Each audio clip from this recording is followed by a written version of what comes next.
up, beautiful humans? Got a new addition in the van. Got a few new additions actually. And something else that's new is I'm eating breakfast. It's like 8:30 in the morning, 9 o'clock. And I've got organic porridge oats going. And I don't normally eat breakfast. Also, it's so nice and warm. Warm porridge oats with a bit of trail mix and some organic honey. Already, it's making my body feel good. Van life people, where in the UK can I go and just take this van to like a van life expert kind of place, and they can help me go, okay, you're gonna need to improve this, watch out for that.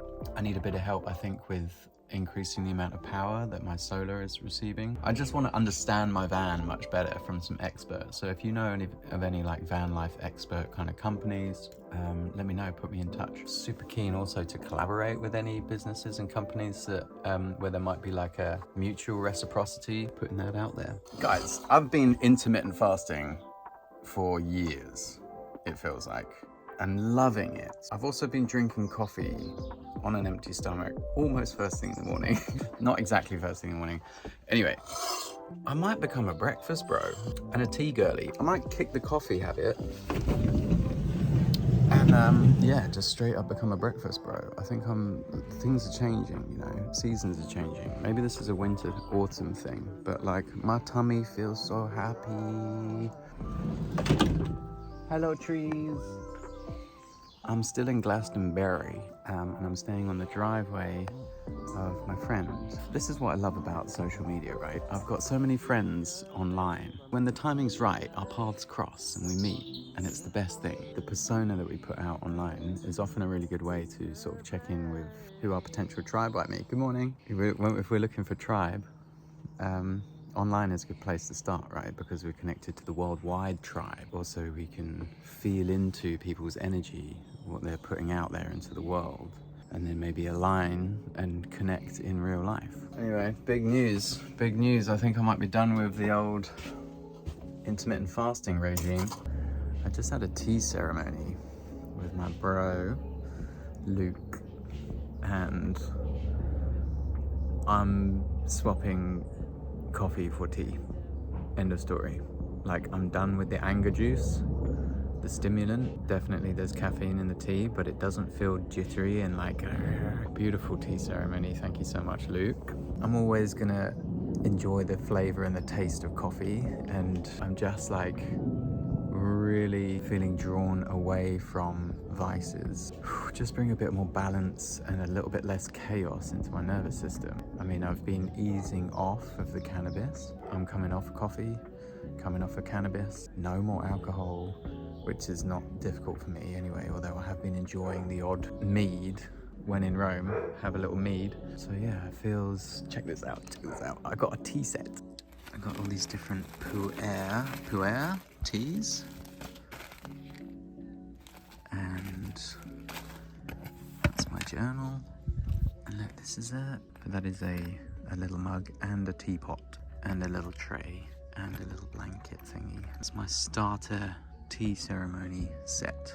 Also donated some organic baked beans and some porridge oats and a cool looking bottle. Thanks guys. My first tea set. I'm so excited about this new journey into the realm of tea. I found this pu'er tea to be almost psychoactive. I know it's not psychoactive, but the level of presence and the depth of presence that I experienced, of course, in the company of brother Luke, is gonna always bring me into a deeper sense of presence in my body. But the tea, I found it really an interesting and wild experience, actually. The continuation of the integration of this new timeline that I'm on.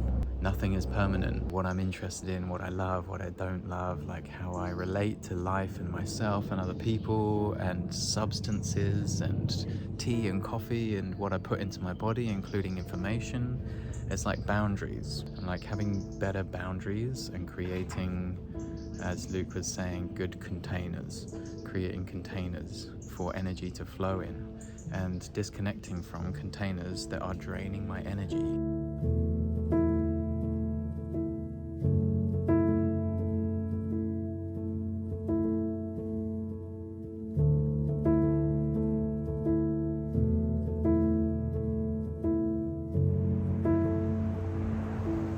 Chops. Is your name Chops? You're looking majestic today.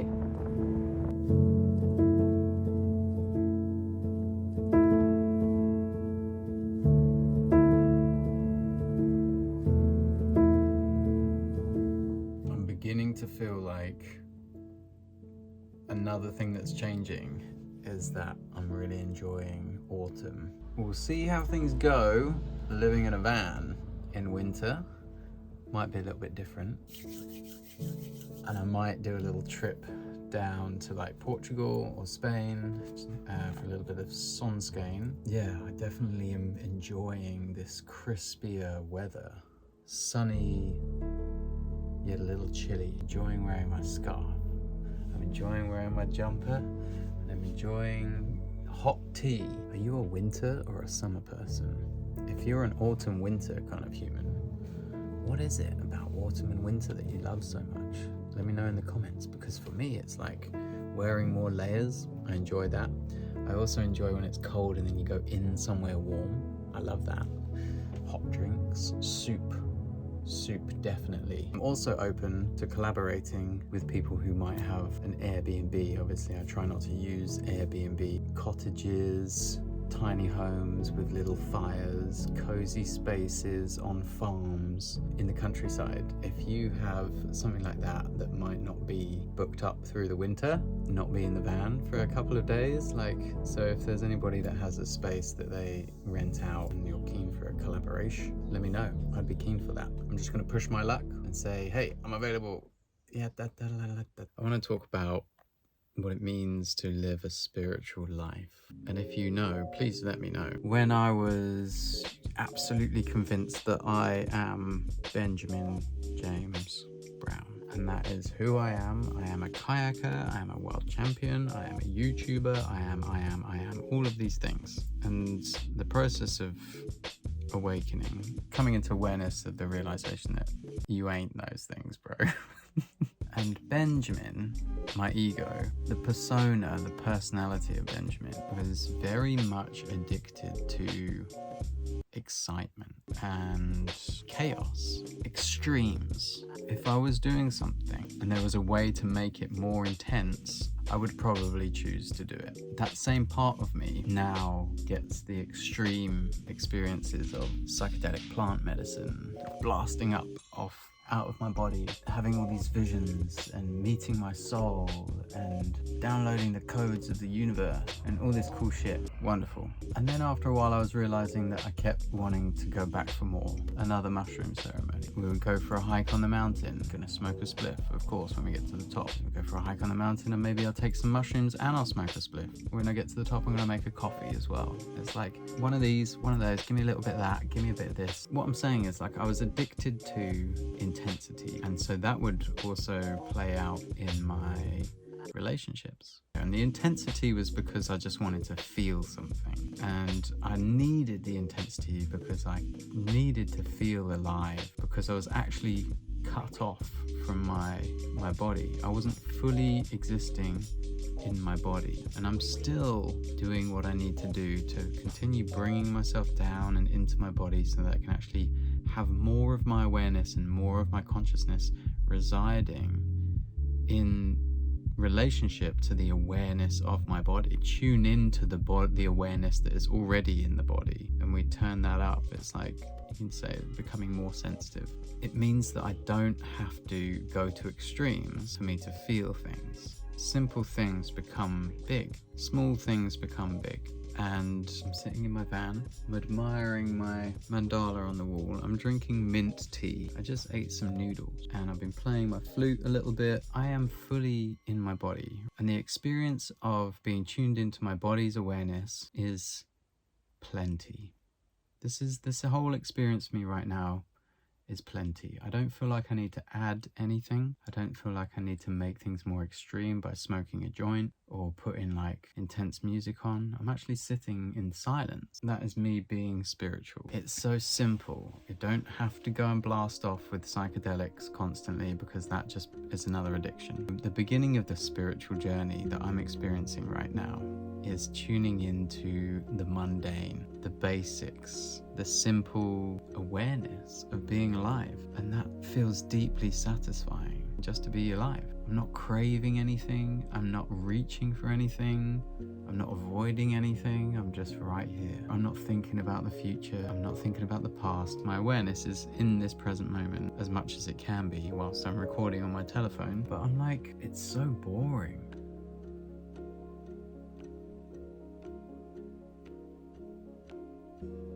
It's so boring. I'm getting used to just being. I'm getting used to just being. It's taken a long time. Taken a fucking long time, actually. But it doesn't have to, I'm not saying it has to take a long time for you. Let me not project my experience onto your journey, onto your life. I feel like I'm just arriving in this perpetual, eternal now, where I've always been. Just not all of me has always been there. And I'm sure there's more of me to arrive. I don't know. But it feels like a deep soul satisfaction for my nervous system to just be calm and not freak out because I'm bored, agitated. I'm like, what's the next thing I need to do? Trying to busy myself and keep myself occupied. When a lot of the time that busyness and that being occupied is really just an avoidance tactic to avoid this. Boredom, reality, no drama. So now from here, if I want to spice things up, I can, but I don't have to. I can sprinkle a little bit of drama into my life. I still have a feeling, like a burning feeling of excitement, like a warm glow of excitement in my solar plexus and in my chest. And my soul doesn't give a fuck about drama. And I don't feel the need to perform. I'm just gonna be me in my van with my tea. The sensitivity thing is interesting because, the more I tune myself into what peace even actually fully feels like really deep, grounded, peaceful presence and awareness in my body, not dissociating and numbing out, but tuning in and still being peaceful. Then when I drink a coffee, now I'm like, whoa, that's just me getting my little hit stimulant, being stimulated. Just to feel something. I'm actually tuning into the awareness that is my body. Detoxing from sugar, that's a tricky one. I'm not going to make it any more tricky by saying that's a tricky one, but that ain't an easy one. Ooh, I love a bit of sugar. Low heart rate, open to receive the moment in all its magnificence without having to sprinkle anything on top. There's an old saying, I think it's a Buddhist saying, before enlightenment, chop wood and carry water. After enlightenment, chop wood and carry water. But in the new age, it's like before enlightenment, drama, chaos. After enlightenment, spiritual drama and chaos. But then we realize, or I realize anyway, that that's just the same thing, but just with a spiritual performance, potentially even a little bit more wild and crazy. And I'm not saying don't do psychedelics. I love a medicine journey. These tools have been incredibly profound and helpful for me on my journey. Now it's just like, oh, that was just the same pattern of addiction, just in a different way, different performance, wearing different clothes. I'm not really in the business of shaming and blaming myself or saying how things should have been this way or shouldn't have been that way. I don't should on myself. Learning the lesson and embodying the lesson and making wise choices. Wise choices simply mean like, oh, I completed that lesson. I figured that one out. It's just like, what do you want, bro? I'm asking myself, what do I want? Do I want to be chaos and doing things the old way? I'm feeling way more curious about doing things in a new way. The rebel within me is like, oh, it's all super rebellious to smoke a little joint and like play my guitar and be, but you know what's also more rebellious actually? Being fully present in my body in this now moment, tuned back into the seasons and feeling completely satisfied without having to spend loads of money on shit I don't need. So in my experience, it's been easy to feel spiritually connected and awake when I'm on mushrooms in an ayahuasca ceremony, or doing breath work, or fasting, whatever the intense thing is. But some of the most beautifully profound spiritual moments I've been having recently have been just me in my journal, just me in the morning sunlight hitting my face, or beautiful rainbow, and just these moments that bring me into deep presence and deep reverence for the great mystery, deep reverence for my body, for my eyes working, for all of the blessings that have somehow miraculously come together in this moment for me to go, I am here, wherever the fuck here is, I am. That's such a deep mystery. I don't need anything else on top of that. And listen, I'm like, of course I'm going to do mushrooms again at some point. I'm probably going to feel called back to ayahuasca or something, but I don't need it. Now, the difference is I have love, acceptance, and compassion for my parents in ways that I previously didn't think was possible. I see everyone as my potential teacher, that I have something to learn from everybody, instead of me being, oh no, I'm so spiritual, you guys are so stupid. People who are even like literally so asleep that I don't even know if they're like real. Is there a soul in there? Hello, or are you an NPC? It's like, no, all beings have souls. All beings are of source. All beings, I believe, are fundamentally compassionate and loving and divine by their very nature. Even the tyrants of the world, even them. That's what I choose to believe. And what that does is help me not become a victim of the outside world. I can remain in my center much more effectively, tuned into reality, trusting in whatever's going on behind the curtains of this big mystery, and not so easily thrown in extreme directions by whatever's going on out there, or even whatever's going on in here in my mind. It's just more peaceful, and that, to be honest, has taken a bit of getting used to. When I'm used to intensity, peace actually doesn't feel very safe. In fact, when I'm feeling peaceful and calm and grounded, and I'm not rushing and hurrying, busy, that brings up fear. That brings up like, oh God, someone's gonna catch me. Like, I need to act busy or look busy. There's this guilt that comes up for just resting, and it's like, wow, how deep has the programming gone into my psyche that means that even when I'm peaceful and I'm resting and I'm drinking a cup of tea, I can't fully enjoy it because I'm worried about whether I'm being productive or not. It doesn't want you to rest. It needs you to grind, keep going, never enough, make it to the top, beat everybody else. Then you'll be worthy, then you're valuable. Only then can you rest, and not for very long, and only when we give you permission.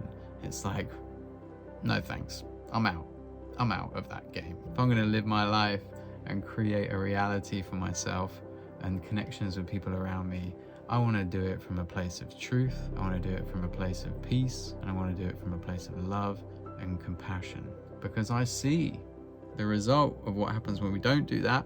So here's another big test to see how spiritual you are during these times, especially. How open and loving and accepting and forgiving and compassionate can you be even when someone violently opposes your opinions, even when someone is behaving in the most absurdly insane ways that go completely against all of your values and all of your beliefs? Can you still love that person?